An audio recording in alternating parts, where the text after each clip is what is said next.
Right. Hey guys, welcome back to the doremicom channel. I'm here with John from More Game Painting.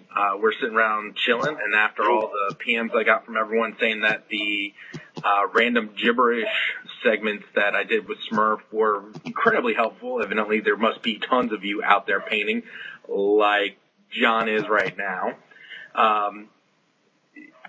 We decided to do another one. Isn't that right, John? It was. It was a blast, too. I mean, are we talking about the one that we did and recorded, or the one that... No. Okay, for those of you guys who don't know, we actually attempted to record one earlier. Unfortunately, the audio video sync was so off, and I just don't have time to edit it, so we're trying it again. So John is in the process of painting something. John, what are you up to? What are you painting right now? Unfortunately, I can't reveal it at this current point in time. It's a surprise, so... A secret. It's awesome. Yeah. All right, so I just got back from Inception, took my father-in-law to go see it, and I was incredibly happy that I paid. Mainly because I think it probably would have been a little bit more to go see the Expendables. Unfortunately, the times didn't line up, so we ended up going and seeing Inception. I was just telling John, it definitely provided one very, very clear truth for me, and that was I must chill about my excitement about Tron Legacy, because I walked into Inception with a very high anticipation for what the film was going to be about, and while I thought it was good, I kind of like Nolan's earlier work with Memento better than Inception. John, have you seen Memento? I haven't. Unfortunately, I haven't gotten around to watching as many good movies as I was hoping to. I just started getting into the habit of finding a director and then watching all their movies. So Christopher Nolan's definitely up there, though. He definitely brought himself into the light with the reboot of the Batman series. But it really, right before I went to see Inception, I went out to Metacritic. For everyone who goes out there to look at them, just be aware that people have, there definitely appears to be people with agendas. Because I'm sorry, any film that's made, even the most deplorable movie that I can think of, which right now comes to me as Batman and Robin, although I think John might say that it's Avatar: The Last Airbender. Yeah, I mean, I got to agree with the Rotten Tomatoes rating on that, though, which was a strong 8%. I think that's the lowest I've ever seen on Rotten Tomato. Yeah, but okay, so even with an 8%, I don't believe any movie truly deserves a flat 0 out of 10. I would definitely agree, because even I don't know, it depends. If you're walking out of the movie, then I think it deserves a 0 because it was so bad that you waste your money on it. But like with G.I. Joe, I walked out on that movie. I couldn't do it. So I would give that movie a 0. But any movie that you sit all the way through, it's got, you're watching it so you have enjoyability factor that plays into it that's deserving at least some kind of number grid. So okay, definitely so I'm going to say why I think no film deserves a 0. I don't think any film deserves a 0, but then again, it probably comes into play that I've actually made or have been in a lot of independent film, and the whole process to get a film up off the ground, out of the concept idea, into a script, into a cast hands, filmed, and actually made available, in my mind, the lowest rating should be a 1 out of 10. Absolutely. I mean, I'm right there with you. I've been trying to get a couple movies off the ground, and I get as far as getting the lead role filled, and then the cast just kind of drops out. It's like, okay. So. It's a very, very tough process. Some of you guys might have seen that in an earlier video, I talked about the fact that I created a YouTube channel, which I will be dedicating to independent film. Again, it's just haven't had the time. But on this, so as far as Inception goes, I would give it probably a strong 7.5 to an 8. Again, looking at critics in general, I would highly suggest that if anyone gives something a 10 or a 0, probably more than likely agenda seeking. Find the person whose opinion actually lines up with yours the most. and utilize them as your scale if you need to take a look at something before you go see it. And I'll be honest with you, with the rash of horrible, horrible video games that come out for the consoles, I definitely need critics to evaluate some of these games before I go play them. Now, the ironic thing is that a lot of the games that I really love score about 65% or 70%. I don't know about you, but if a movie gets a failing grade, which is 50%, I would say that's a good enough score that providing a 0 is overkill. John? Man, you just hit on so many points that I want to touch on. Definitely bias comes into play. Like, I can agree with you totally. I don't think I've ever seen a movie that I'd rate a 0, and I haven't seen a movie that I'd rate a 10. I've seen close to both ends of the spectrum, but never to the point where I'm like, all right, I am just going to sit on my sofa and watch this movie for the rest of my life, or until the DVD burns out. But, so definitely, and then I don't put any credibility into critics. I mean, we went to see The Last Airbender like the second week it came out, so Rotten Tomato had already put it at an 8%. And I'm like, no, guys, come on, the show was so good, we gotta pay it homage, we gotta go check it out. And they're all like, okay, you find us one good review, and we'll go see it. So I spent 45 minutes online looking for a good review. So now we found one. So now we understand why John hated that film. It's because he invested so much time before he going to see the film, in order to inspire people to go with him. I think if John had skipped that step, gone to the theater by himself, and seen Avatar, Avatar The Last Airbender, he probably would have ended up giving it a rating of 3 out of 10 instead of whatever he was planning on giving it.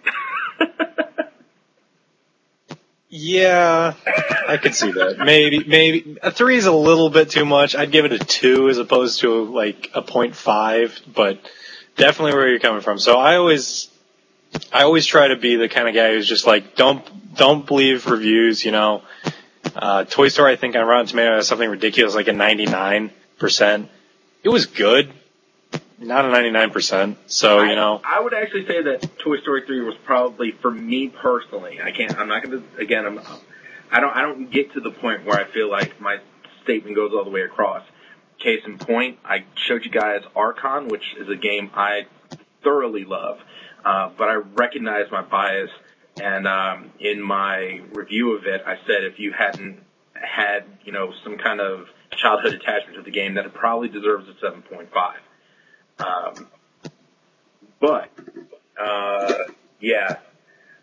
Inception is a good movie. A lot of people were saying, I'm going to need to see it like 8 times to feel like I get the whole thing.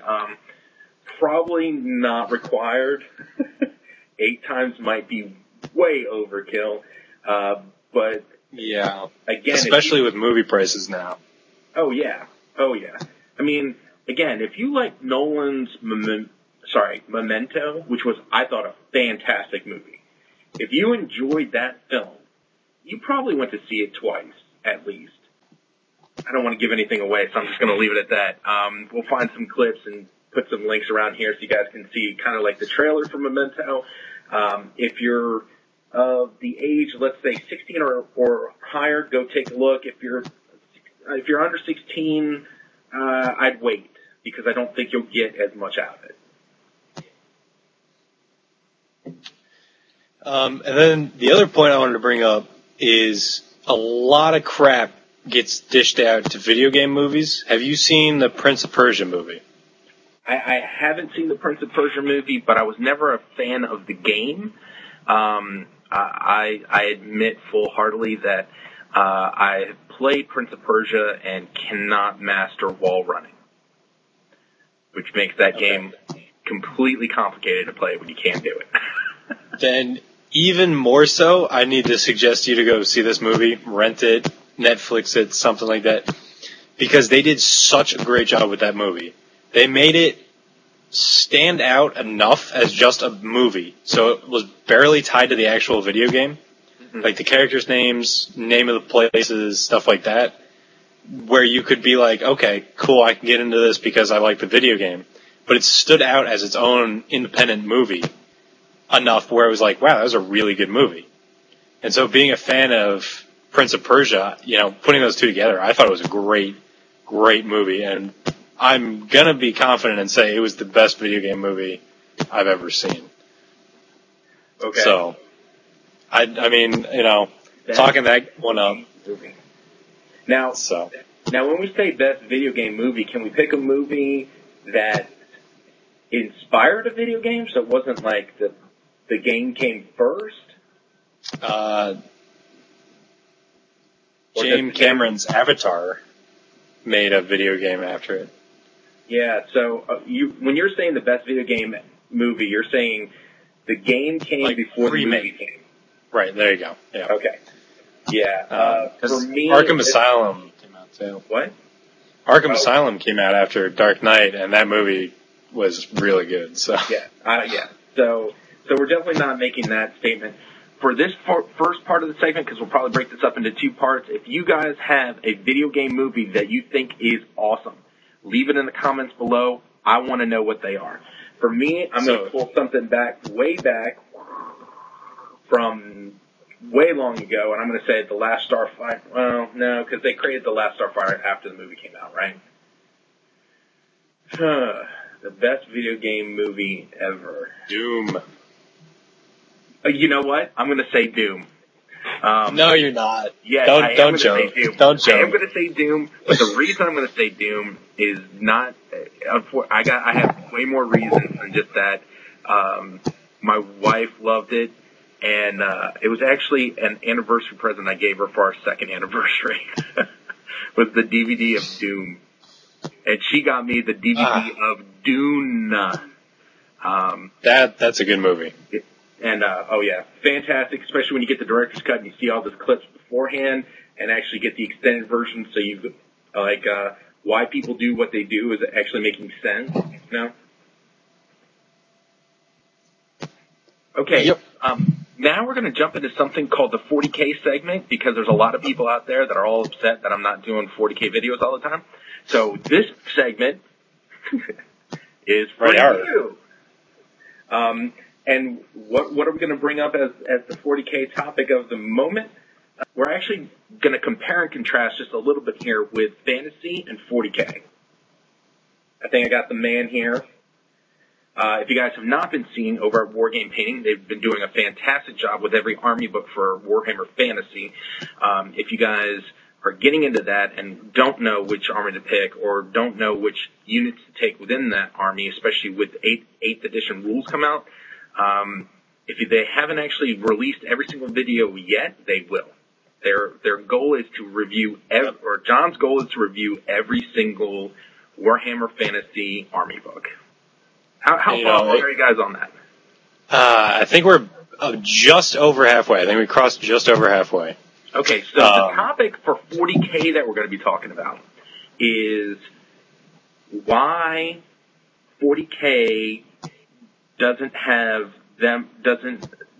they can't quite grasp the concept of updating every single book with at least an FAQ like they did in fantasy. John?